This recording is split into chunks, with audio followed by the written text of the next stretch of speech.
taxes, Decatur County, $19,000 from employees and $16,000 to other counties.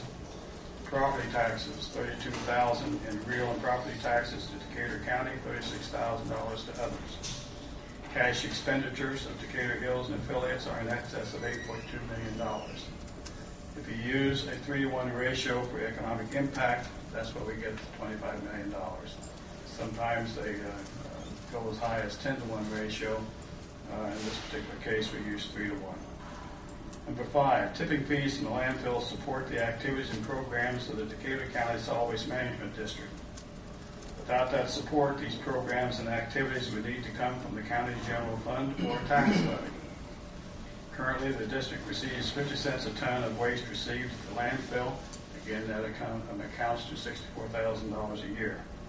And during the APC hearings, by the way, I kept hearing the $64,000 being brought up, that that's the only contribution that's being made to the county, and that $64,000 is woefully insufficient.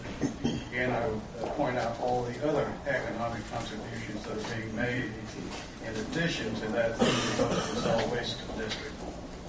Some of the programs provided by the Decatur County Solid Waste District include Greensburg Household Recycling Program, permanent drop-off sites outside of Greensburg, Tox Away Days, educational programs, Sharps Disposal Program in conjunction with the Health Department and the Sheriff's Department, and a document shedding program. And Norma probably can give you a lot more things that solid waste district does. You three sit on that board and understand firsthand how important these programs are. And without the existence of this facility, those programs would cease to exist unless you as a county can come up with money. Number 6, the proximity of the landfill is an asset. If the Decatur Hills landfill closes, the next nearest landfill is about 40 miles away. 7, the company has been a good corporate citizen in Decatur County, supporting many causes and activities, such as the watershed program, church programs, special events such as Relay for Life, community organizations like Rotary, and have loaned garbage trucks to Greensburg in cases of emergency. I'm going to stop. Those were the basic comments, and I know when I discussed coming before you wanted me to contain my comments to what was presented to the APC, and that, in short, is some of the comments that I made to the APC. I'd like to have an opportunity after both Brian and Tim make their short presentations to give you a closing summary of exactly what we're requesting from you. Thank you. Brian? Okay. I have a schematic that is a section view of a landfill, typical landfill. I have, I'm not sure where I can put this so everybody can see it.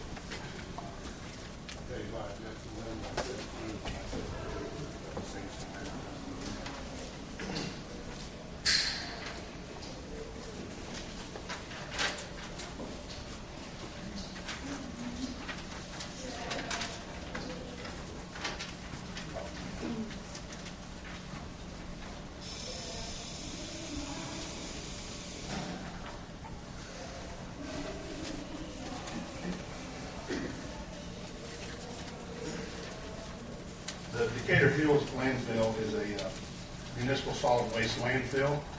The design and construction of the landfill is governed by the Indiana Solid Waste Rules 329 IEC 10 and overseen by the Department of Environmental Management, Office of Land Quality. I'm going to just talk specifically about the design and the self-construction and the final cover design and construction.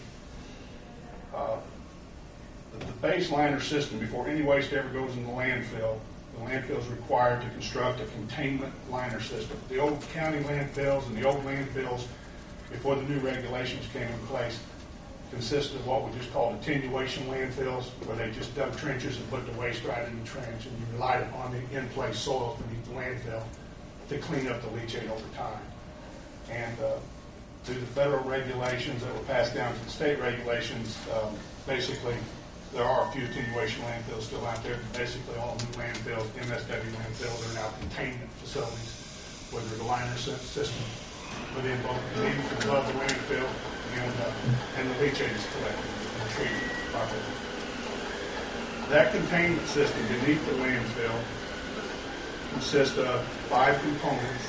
I'll just discuss briefly the lower component is what we call a foundation. Otherwise, we're looking for a stable foundation. We're not going to build a liner system on something that's going to fail. It's got to be built to pre-approved design grades that have been approved by IDEM, that have been designed according to the rules and then approved by IDEM. Once that foundation is approved and certified, then we move on to the next component, which is the recompacted clay liner. It's a 36-inch, low permeability, low barrier, recompacted clay liner, builds multiple lifts. There's a lot of construction quality assurance, construction quality control that takes place during the construction of this liner. The soil is pre-approved to verify that it meets the low permeability requirements. Each lift is there's moisture density control that's enacted. There's compactors out there that compact the soil, and then as the soil is going in, it's tested both moisture density, hydraulic conductivity, bonding. All these components are monitored, tested, documented, and included as part of the certification report at the end of the project. Once the soil liner has been constructed, the top of that liner surface is graded to design, and then it's smooth rolled, and any rocks that are protruding above the top of that liner are hand-picked out by laborers. Once the soil line is approved, then the next layer is called composite liner system, is the high-density polyethylene. It's a 60 mil thick, very hard plastic. I brought a sample of it back there if anybody wants to see. And it is manufactured under some strict quality control, quality assurance guidelines, GRI GM 13 specification. If anybody's interested, they're developed through Drexel University. There's 3 or 4 companies out there that manufacture this material, and they follow these guidelines, and that's the guidelines that both the state require and that's in the permit that the landfill must meet. The installer of that material has also got to be an approved installer with a minimum amount of experience before he can install the material. When the installer arrives, before the material is ever deployed, there's got to be a double certification of the surface of that liner to verify that liner meets the specs that are required both by the manufacturer, by the installer, by the IDEM, by the third party, and by the owner, to ensure that we're not going to do any damage to that liner when we install that liner. That intimate contact between that plastic liner and the surface of that clay liner. That has to be signed off by both the installer and the third party CQA representative. Yeah. At that point, then the installation begins. The liner material is deployed. It's welded in place. The welds are tested, both non-destructive and then destructive samples are taken out to verify the integrity of those welds. Any test samples or any damage noted to the liner, it's 100% inspected. Any damage is repaired and tested in the field and documented. Once that liner has been installed, there's a final inspection, basically the same as I discussed with the pre-inspection. And once everybody's satisfied that we have a 100% compliance,